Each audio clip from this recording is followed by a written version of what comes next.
The eastern hemlock, also known as the Canadian hemlock, is a coniferous evergreen tree native to the eastern United States and southeastern Canada, spanning from Wisconsin to Nova Scotia and from Ontario to the southern Appalachians in Tennessee and Alabama.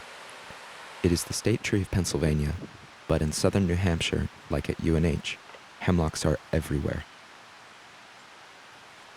The tree lives for a long time.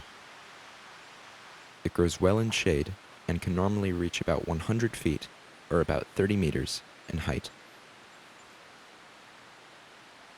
In some cases, eastern hemlocks can reach up to 5 feet, or 1.5 meters, in diameter. However, this one is young.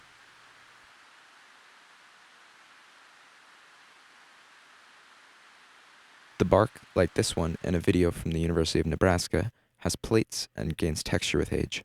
Hemlock needles are distinctive. They are short, at 1.5 to 2 centimeters, and have 2 small racing stripes on the underside. The buds are incredibly small at only a few millimeters in length.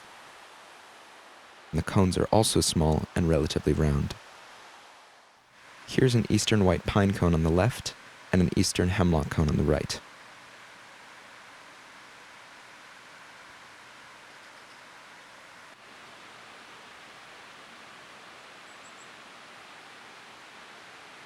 In southern New Hampshire, forests are lush with hemlocks, although it does not take a keen eye to notice that some of them are dead. Look at this sample twig for one moment.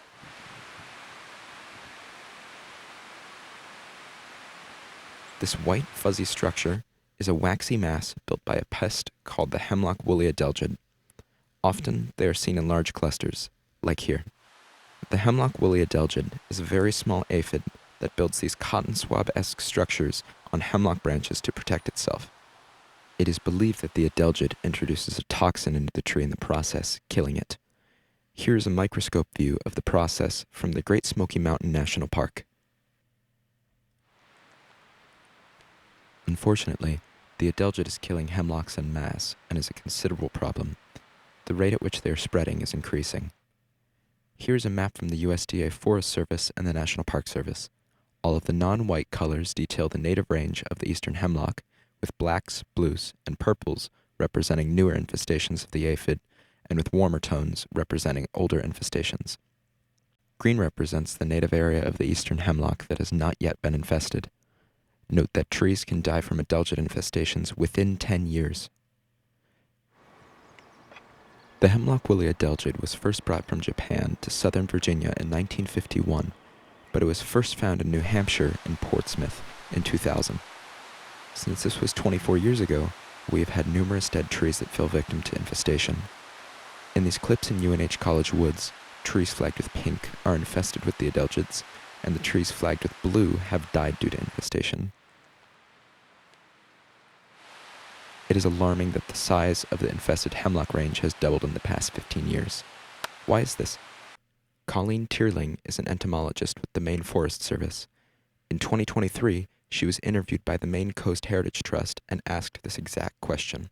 Why are the invasive aphids spreading so quickly? The short answer, climate change.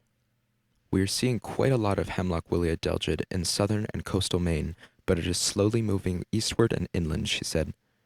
Cold winters slow the spread, so with climate change, we just don't have the reliable protection of winter anymore.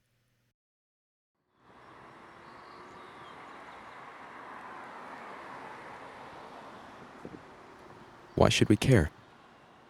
From an anthropogenic standpoint, hemlock's hardiness yet softness renders it as an essential building material, from railroad ties to interior wood trim and floors to paper pulp.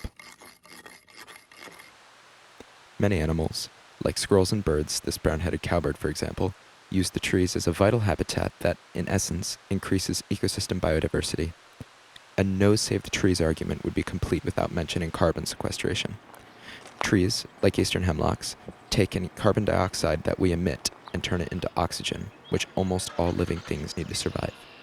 Invasive pests, like the hemlock woolly adelgid, limit the forest's ability to do so. Now, we must discuss how to treat sick trees and how to diminish further hemlock woolly adelgid infestation. First, there is the option to use chemical insecticides, which do work, but they pose the risk of contaminating the water supply and harming other species nearby, which may disrupt the food web and cause further imbalance. Secondly, there is the option of biological control, where we introduce species that eat hemlock woolly adelgids into the ecosystem. This may work also, but it poses the additional risk of killing other important species too and disrupting the food web also. Furthermore, they may become invasive as well if they are not native. The most hopeful solution, as grueling as it may be, is to closely monitor and prune contaminated hemlocks, sending researchers out to destroy infected parts of trees and to kill the adelgids in the process. The damage we have dealt upon the Earth through climate change is seemingly irreversible, so it would be impossible to make the winters permanently colder again to slow the spread of the invasive aphids once more. Instead, exercising caution and awareness of the health of our forests, fueled by some manual labor and trimming, is the best we can do to save the hemlocks for now.